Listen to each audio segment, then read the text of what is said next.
Olá,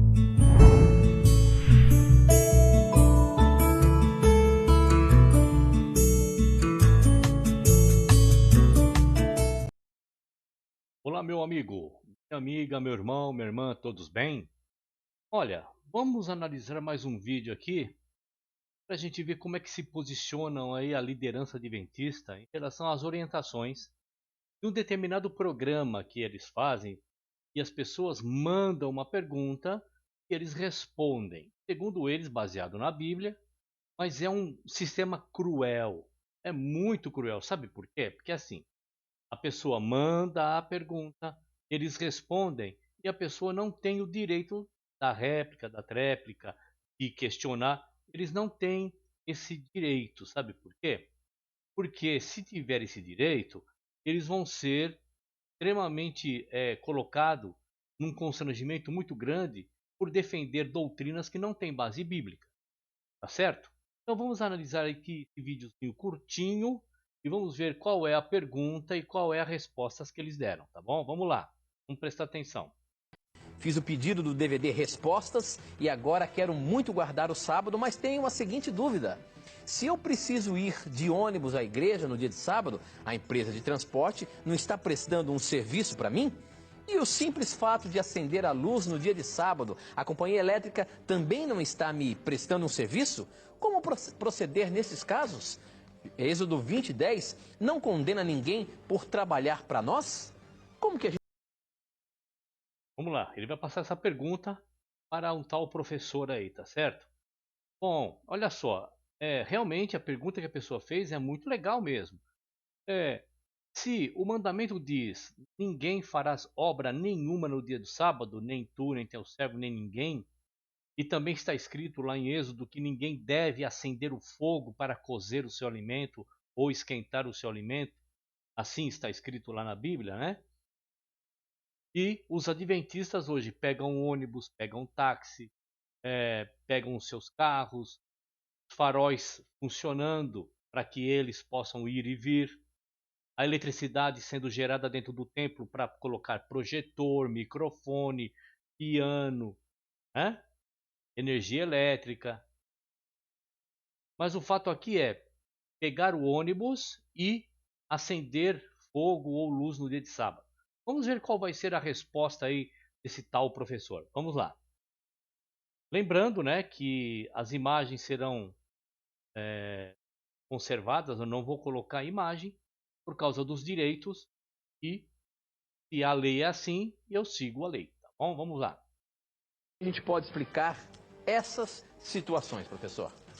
Olha, muito importante a pergunta desse nosso querido irmão da Igreja Quadrangular.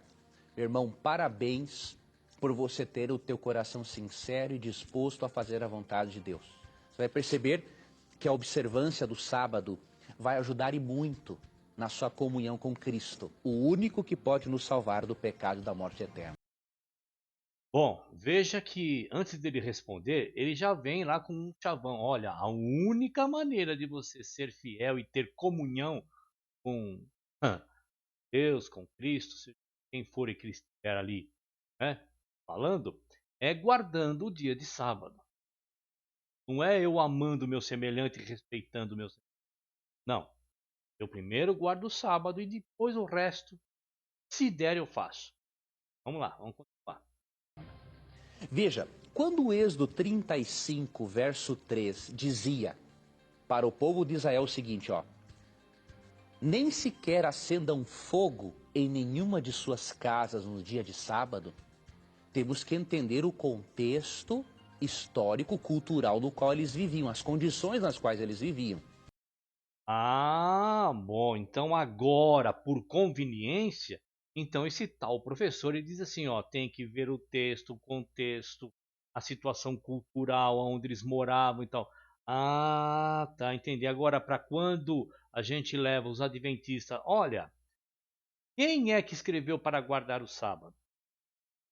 Quem tinha que obedecer? Tem que ler texto e contexto. Texto e contexto é: nenhuma outra nação sem ser Israel tinha que observar o sábado. Agora, para justificar que os adventistas do sétimo dia hoje acendem fogo, andam de carro e tudo mais, agora tem que contextualizar, ver a situação social e tudo mais. Olha, os judeus, pelo menos alguns que eu conheço, no pôr do sol do sábado, no pôr do sol da tarde, é assim, nem de casa saem, não acende luz, não acende fogão, não acende nada, não pega nem elevador se tiver que pegar. Pelo menos está mais próximo do mandamento, e é para eles. Né? Vamos ver o que esse tal professor então respondeu. Bom, primeiro eles moravam no deserto. Primeiro eles moravam no deserto, então para obedecer essa lei tinha que ser um morador do deserto. Parabéns, professor, é isso mesmo. E quem que era esse morador do deserto? O povo hebreu. Então não só não acender fogo era mandamento, são 613 preceitos. E dentro desses 613 está a guarda do sábado. Então você está correto. Então primeiro tinha que morar no deserto. Correto. Ser hebreu, porque a contextualização que você acabou de dizer é para um hebreu. Vamos lá. Segundo ponto, fazer fogo naquela época requeria um grande esforço. Muitas vezes o indivíduo tinha que caminhar quilômetros para conseguir lenha. Mentira. Mentira. Ou será que o hebreu ele não tinha o seu estoque de lenha? Esse camarada está dizendo que toda vez que tinha que acender um fogo tinha que andar quilômetros de distância para pegar uma lenha? Mentira! Eles tinham lá o local de guarda da lenha para poder acender e fazer fogo. Então ele está querendo dizer o seguinte: que toda vez que tinha que acender fogo, o judeu tinha que andar quilômetros. Então, se tinha que acender fogo de manhã ou de noite, ou seja, quando for, então ele não tinha estoque, né? Ele usava a semana inteira, aí na sexta acabava, então como acabava na sexta, ele não podia acender fogo porque tinha que andar quilômetros. Ah, faça-me um favor, hein, professor? Vamos lá, vamos continuar. Então, o problema não é o acender fogo em si, era o esforço que eles teriam de fazer, e aí, obviamente, não iriam separar o sábado para a comunhão com Deus. Então, alguns críticos do Adventismo escrevem em seus livros o seguinte: os adventistas, para serem coerentes com a guarda do sábado, não deveriam esquentar a comida no sábado. Esses críticos que escrevem isso estão mais por fora que arco de barril, infelizmente, né? Deixa eu parar um pouquinho. Bom, para quem não sabe, eu fui adventista há 20 anos, tá certo? Adventista. Tive livros de Ellen White que nem para o português tinham sido traduzidos.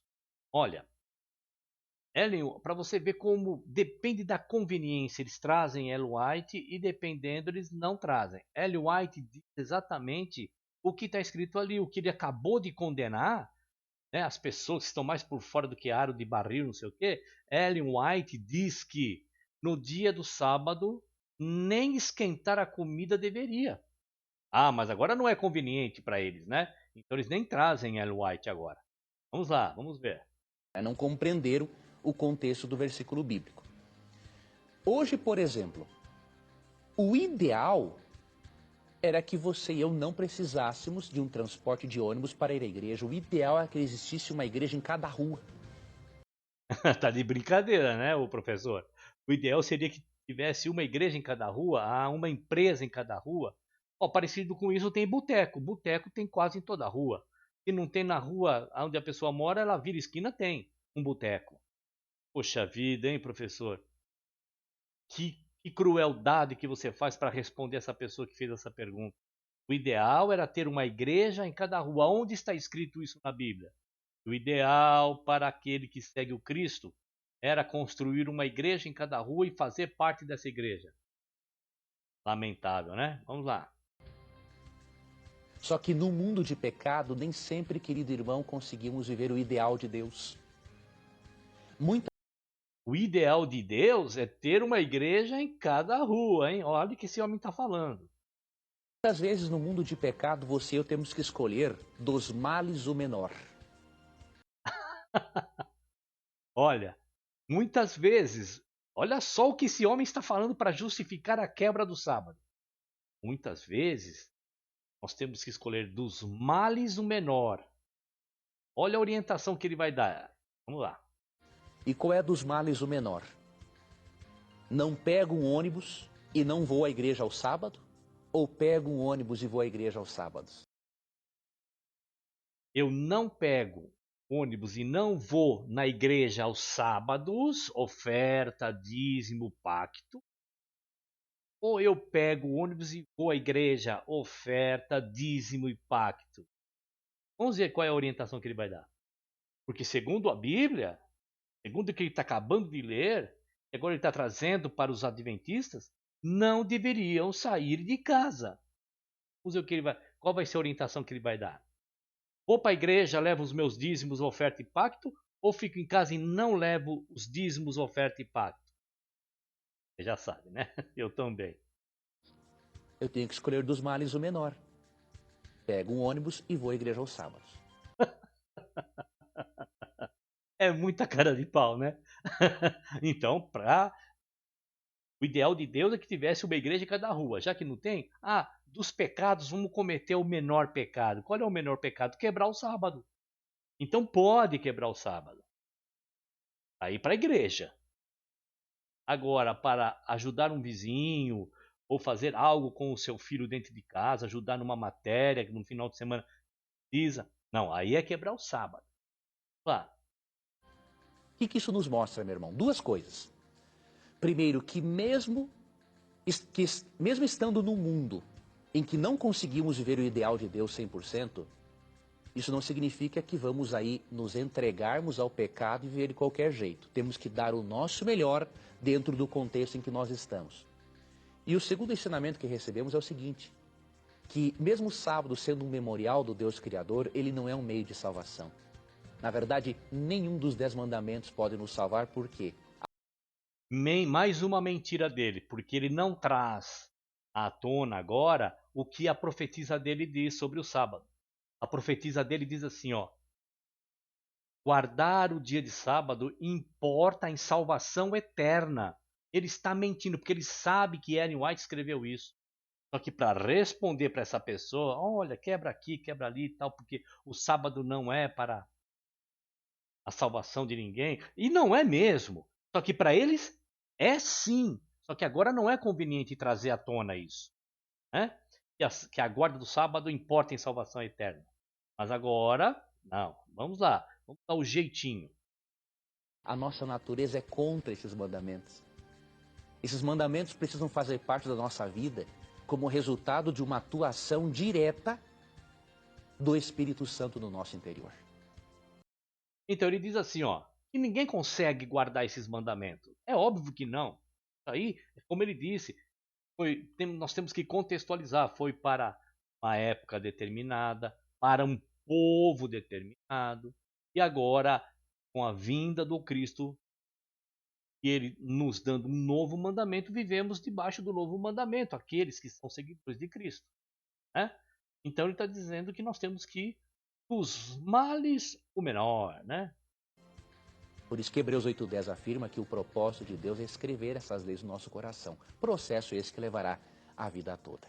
Tá bom? Continue, meu irmão, se aprofundando neste assunto, pode ter certeza. A sua comunhão com Deus ficará cada vez melhor por você separar o dia de sábado exclusivamente para a sua família e especialmente para Deus.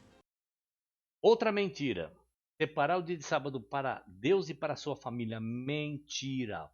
Porque o líder, e aí vem para baixo, ancião, diácono, né, diretores de departamento, falando dentro do Adventismo, tá? Diretores de departamento, no dia do sábado, a família é praticamente esquecida. Por quê? Vou resumir bem rapidamente para não tomar muito seu tempo aqui. Porque assim, ó, são distritos, diversas igrejas, vamos lá, 10 igrejas dentro de um distrito e um pastor. O pastor consegue estar nas 10 igrejas ao mesmo tempo no sábado? Não.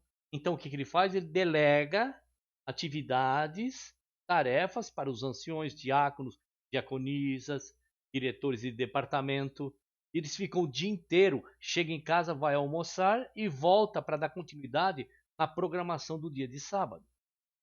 Agora, aquele que não tem responsabilidade nenhuma, ele vai para a igreja, volta, almoça e dorme para que o sábado, ó, passe rapidamente, porque é um peso o dia de sábado para o adventista. Vamos lá. Terminou. Bom, terminando então, né, esse pequeno videozinho aqui.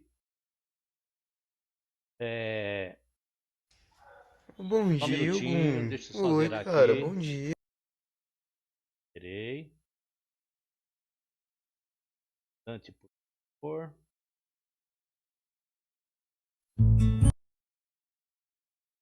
Pois bem, então vejam que